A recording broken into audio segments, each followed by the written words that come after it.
My stepmom told me you're not really part of this family when I was 14, then called me 20 years later asking if I could help with her medical bills. Just a quick favor before I continue. Subscribe if you haven't yet and let me know in the comments where you're tuning in from. I might give you a shout out next time. The number flashed across my screen at 11:47 p.m. on a Tuesday. A Georgia area code I'd blocked 15 years ago but somehow had resurfaced under a new contact. My hands trembled as I stared at the name, Anna Mitchell. My stepmom. The woman who'd made my teenage years a living nightmare was calling me out of nowhere, 2 decades after I'd walked out of my father's house and never looked back. I almost didn't answer.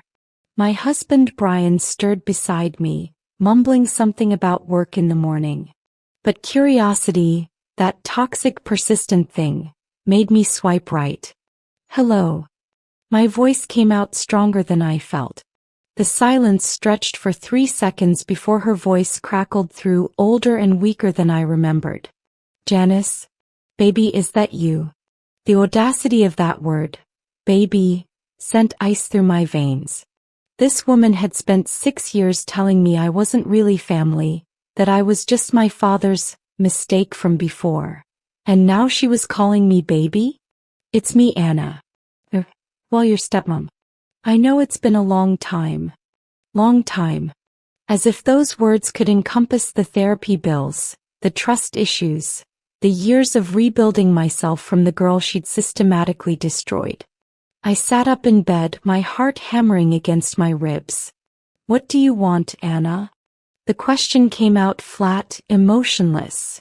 Exactly how I'd trained myself to be when thinking about her. I need your help, sweetheart. I'm sick. Really sick. Her words transported me back instantly.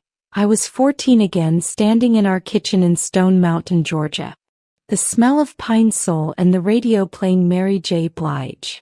I just made the honor roll, all A's and 1 B+ in chemistry, and I was so proud.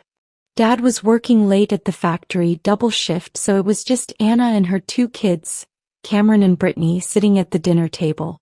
I remember holding that report card like it was made of gold, my name printed at the top. Janice Renee Moreno. Look, Anna. I made honor roll again. I'd been trying so hard to make her proud, to be the perfect stepdaughter, to earn my place in the family Dad had built after my mom died when I was 7. Anna barely glanced up from her phone. Cameron, her 17-year-old son, snickered into his spaghetti. Brittany, 12, just stared at me with those cold blue eyes she'd inherited from her mother. That's nice, Janice, Anna said, her voice dripping with dismissal. Cameron got honor roll too. But he doesn't need to make such a big production about it. The comparison stung, but I was used to it by then. 3 years of living with Anna had taught me that nothing I did would ever be enough. But what came next? That was the moment everything shattered. I'd asked if we could celebrate, maybe get ice cream like Dad used to do with me before he remarried. Anna set down her phone with a deliberate click against the table. Janice, sit down. Anna's voice had taken on that particular tone, the one she used when she was about to deliver a lesson she thought I needed. I sat across from her, my report card still clutched in my sweaty hands. The kitchen suddenly felt too small, too hot. Cameron and Brittany exchanged a glance that I couldn't read but knew wasn't good. You need to understand something, and I'm only telling you this for your own good. She leaned forward, her perfectly manicured nails drumming against the wooden table. You're not really part of this family. You're Ronald's daughter from before, from his mistake. I'm trying my best to tolerate you living here, but don't confuse that with you actually being one of us. The words hit me like a physical blow. I felt my face go hot, then cold. My vision blurred at the edges. What? My voice came out as a whisper. Brittany giggled, quickly covering her mouth. Cameron just kept eating, but I could see the smirk pulling at his lips. Don't act so shocked. You're 14 now, old enough to understand how families work. Real families. Cameron and Brittany are my blood. You're just here. So stop trying so hard to get my attention with your little achievements. Save that for your daddy when he gets home. She said, Daddy, like it was something dirty. I stood up so fast my chair scraped against the linoleum with a horrible screech. I ran to my room, the smallest bedroom in the house, barely big enough for a twin bed and a dresser. Anna had given Cameron the master bedroom upstairs with his own bathroom, while Brittany got the room with the bay window overlooking the backyard. Mine faced the neighbor's brick wall. I threw myself onto my bed, clutching my report card against my chest, and cried until I couldn't breathe properly. When Dad came home at midnight, I heard Anna's voice drift up through the heating vents. She was spinning her version first, like she always did. Ronald, your daughter had a complete meltdown at dinner tonight. Over nothing. I swear she's so dramatic. I can't say anything without her taking it the wrong way. I'd learned by then that telling Dad the truth only made things worse. Anna would cry, say I was lying, that I was trying to break up their marriage. Dad would look at me with these tired, disappointed eyes and tell me to try harder to get along. He worked 70 hours a week to support us all after Anna quit her job as a dental receptionist, claiming stress. He was too exhausted to see what was really happening. That night marked a shift in me. I stopped trying to win Anna's approval. I stopped hoping she'd ever love me like she loved Cameron and Brittany. I became quiet, invisible, counting down the days until I could leave. The next 4 years were a masterclass in psychological warfare. Anna never hit me, she was too smart for that. Instead, she used 1,000 tiny cuts. My Christmas presents were always practical. Socks, school supplies, while Cameron and Brittany opened expensive electronics and designer clothes. Family photos on the mantle somehow never included me. I was always at a weird angle, or looked too tired that day. When I turned 16 and got my license, Dad bought a used Honda Civic for the kids to share. But Anna made sure Cameron got first priority always. I'd have to beg for the keys and she'd interrogate me about where I was going, demanding I be back by specific times while Cameron rolled in at 2 a.m. without consequences. My junior year, I applied for a scholarship to Morris Brown College. A full ride for academic excellence. When the acceptance letter came, I hid it in my bedroom, terrified of Anna's reaction. But Brittany found it while borrowing my clothes without asking and showed her mother. That evening, Anna called a family meeting. Janice thinks she's going to college, she announced to Dad at dinner, her voice dripping with condescension. Dad looked up from his meatloaf, confused. Of course she is. That's wonderful, baby girl. But Anna wasn't done. With what money, Ronald? We can barely afford Cameron's tuition at Georgia State. You expect us to support her too. It's a full scholarship, I said quietly. Anna's face went through several emotions in rapid succession. Surprise, anger, and then something calculating. A full scholarship? To where? Her tone suggested she didn't believe me. I handed her the letter, my hands shaking slightly. Dad reached for it, pride lighting up his worn face, but Anna held it away from him, reading it herself first. Morris Brown? That's in Atlanta. You'd need housing money, food, books, transportation. She rattled off expenses like bullets. Ronald, we can't afford this. Cameron needs help with his rent. And Brittany's going to need a car next year when she turns 16. Maybe Janice should consider community college first. Live at home, save money. Live at home. The thought made my stomach drop. 2 more years minimum of this hell? Dad, please. I'll work. I'll get loans. I'll figure it out. I was begging now and I hated the desperation in my voice.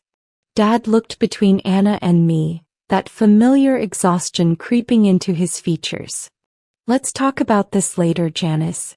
Your stepmom makes some good points. And just like that, my escape route was being discussed like a budget line item.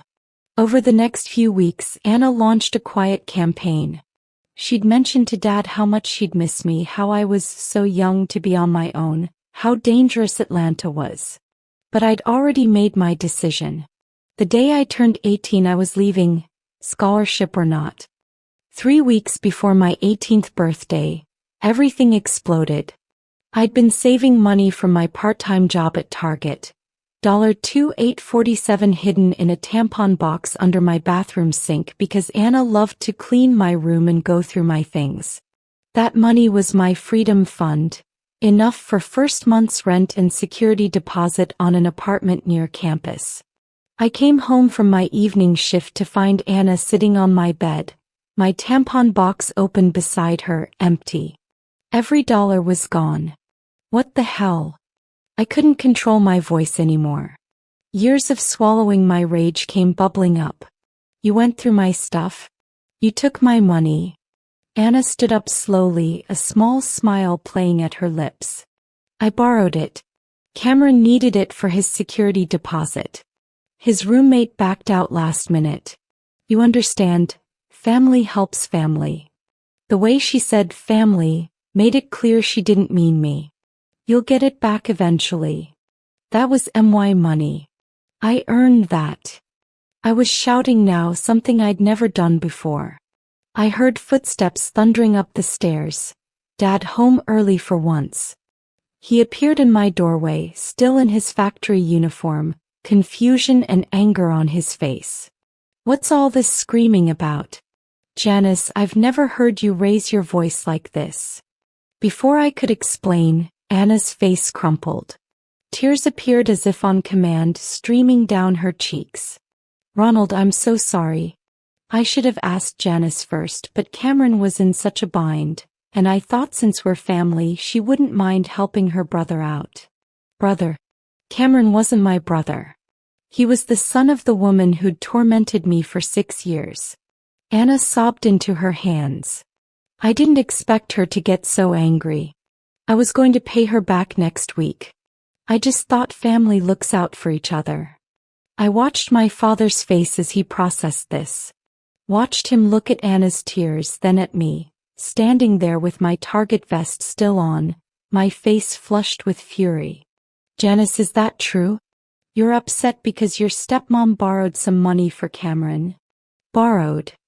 The word came out as a laugh, bitter and sharp. Dad, she stole almost $3,000 from my hiding spot. She went through my private bathroom space. That money was for college, for getting out of here. I stopped myself, but it was too late. Getting out of here? Dad's voice went quiet, dangerous. Is that how you see your home? As some prison you need to escape from? Anna sniffled loudly, playing her part perfectly. I've tried so hard with her, Ronald. I've given her everything, treated her like my own, but it's never enough. She hates me. She hates this family. That's not true. But even as I said it, I knew it was useless. Dad had made his choice years ago. You will apologize to Anna right now. Dad's voice was steel. And you'll accept that Cameron needed that money more than you. He's already in school, already making something of himself. You can wait another year, work more, save again.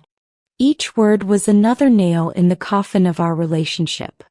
I looked at Anna, who'd stopped crying just enough to meet my eyes. There was triumph there, cold and calculating. She knew she'd won. She'd always won. No, I said simply. The word hung in the air like smoke. What did you say? Dad stepped closer, his size meant to intimidate. I said no. I'm not apologizing for being upset that someone stole from me. I'm not apologizing for wanting to go to college. I'm not apologizing for existing in this family that never wanted me in the first place. My voice was calm now, eerily so. Something had broken loose inside me and clarity rushed in where pain used to be. If you don't apologize to your mother, she's not my mother. The words exploded out. My mother died when I was 7. This woman has spent 6 years making sure I knew I wasn't wanted here, wasn't really family, wasn't worth the same love she gives Cameron and Brittany. Dad's hand connected with my face before I registered he'd moved. The slap wasn't hard, but the shock of it, Dad had never hit me before, sent me stumbling backward. The room went silent. I left that night with one backpack, my phone, and the clothes on my back. I'd called my mom's sister, Aunt June, who lived in Savannah. She drove 2 hours to get me, took one look at my face, red handprints still visible, and didn't ask questions until we were on I-16 heading east. I never went back. Dad called for the first week, leaving voicemails that started angry and ended pleading. Anna never called once. I lived with Aunt June through college, working 3 jobs to put myself through Georgia Southern University. Got my degree in social work, met Brian at a friend's barbecue my senior year, married him 3 years later. We built a good life in Savannah. A house in a nice neighborhood, 2 kids now, careers we loved. I'd done therapy, processed the trauma, learned to trust again. But I never spoke to Dad or Anna. Dad sent a letter when I graduated college. Aunt June forwarded it. He apologized, said Anna told him she'd exaggerated that night, that he'd been wrong to hit me. But he stayed with her. Chose her. The letter ended with, "Please call when you're ready." I never was. He died 7 years ago, heart attack at 62. I didn't go to the funeral. And now, 20 years after that final night, Anna was on my phone asking for help. "You still there, Janice?" Her voice pulled me back to the present. "I'm here," I said flatly. Brian was awake now, sitting up beside me, concern etched on his face. I put the phone on speaker. "What kind of sick, Anna?" My voice carried no warmth, no sympathy. Just cold curiosity about why this woman thought she had any right to contact me. "Stage 4 pancreatic cancer. The doctors say I have maybe 6 months, probably less." Her voice cracked, and part of me wondered if the tears were real this time or another performance. "The treatments are expensive, and your father, well, he passed. He didn't leave much. Medical bills had already eaten through most of our savings. And you're calling me because?" I knew where this was going, but I wanted to hear her say it. Wanted to hear the audacity drip from her lying mouth. There was a pause, then, "Cameron and Brittany, they're going through tough times financially. Cameron's got 3 kids now, Brittany's in the middle of a divorce. They're helping where they can, but the daughter you stole from, the one you told wasn't really family, the one you helped drive out of her own home, you thought she might have money to spare?" The words came out sharp as glass. Brian grabbed my hand, squeezing gently. He knew this story. Had held me through many nights when the memories resurfaced. "I was wrong, okay?" Anna's voice rose, desperate now. "I was so wrong about everything. Your daddy, before he died, he told me what I'd done to you. Made me see it. I've been wanting to apologize for years, but I was too ashamed." "How much?" I cut through her sob story. "How much do you need?" I heard her sharp intake of breath, surprised that I was even considering it. "The treatment protocol is $47,000. Insurance covers some, but I'm looking at about $32,000 out of pocket. Janice, I know I don't deserve your help, but I'm begging you. I'm dying and I'm scared, and I just want a chance to make things right before." "You want to make things right?" Something hot and fierce bloomed in my chest. "Did you pay me back the $2,847 you stole? Did you ever apologize for the 6 years of psychological torture? Did you send a card when I graduated college, got married, had my kids?" My voice was rising now, controlled fury pouring through the phone. "Did you tell Cameron and Brittany that the money you stole from me paid for Cameron's apartment? Did you tell Dad the truth about what you said to me when I was 14? About how you made sure I knew every single day that I wasn't wanted?" Brian's hand tightened on mine, grounding me. I'm sorry. I was young and stupid and jealous of your father's attention to you. I felt like you were competition for my kids. But I've changed, Janice. Cancer changes a person. Please. The word please hung in the air, pathetic and small. Let me tell you what's going to happen, Anna. My voice went cold calm. I'm going to hang up this phone. And you're never going to contact me again. Janice, wait. Anna's voice went panicked. I'm dying. You'd really let me die because of mistakes I made years ago? What kind of person does that make you? And there it was. The manipulation, the guilt trip, the same tactics she'd used when I was a powerless teenager. But I wasn't that girl anymore. It makes me a person with boundaries. It makes me someone who knows that forgiveness doesn't mean funding your medical care. You made your choices, Anna. You chose cruelty over kindness. You chose to steal from a teenager. You chose to poison my relationship with my father. You chose Cameron and Brittany over basic human decency to a child who'd lost her mother. My voice never wavered. I built a beautiful life without you people. I have 2 children who will never know what it feels like to be told they're not really family. I have a husband who would never ask me to apologize for being stolen from. I have a career helping kids who are going through exactly what you put me through. And I did all of that despite you, not because of you. Anna was crying hard now, ugly, gasping sobs. So that's it? You're just going to let me suffer? I almost laughed. Anna, I suffered for years. Nobody saved me. Figure it out the same way I had to, alone. I hung up, blocked the number immediately, turned to Brian, who pulled me into his arms. 3 months later, Aunt June called. Anna had passed away. Cameron and Brittany wanted to know if I'd contribute to funeral costs. I said no. I felt no guilt, no regret, just peace. Some debts die with the people who created them. My only responsibility was to the family I'd chosen, to the life I'd built from ashes. Anna taught me what I didn't want to be. And that, in the end, was the only thing I'd ever thank her for.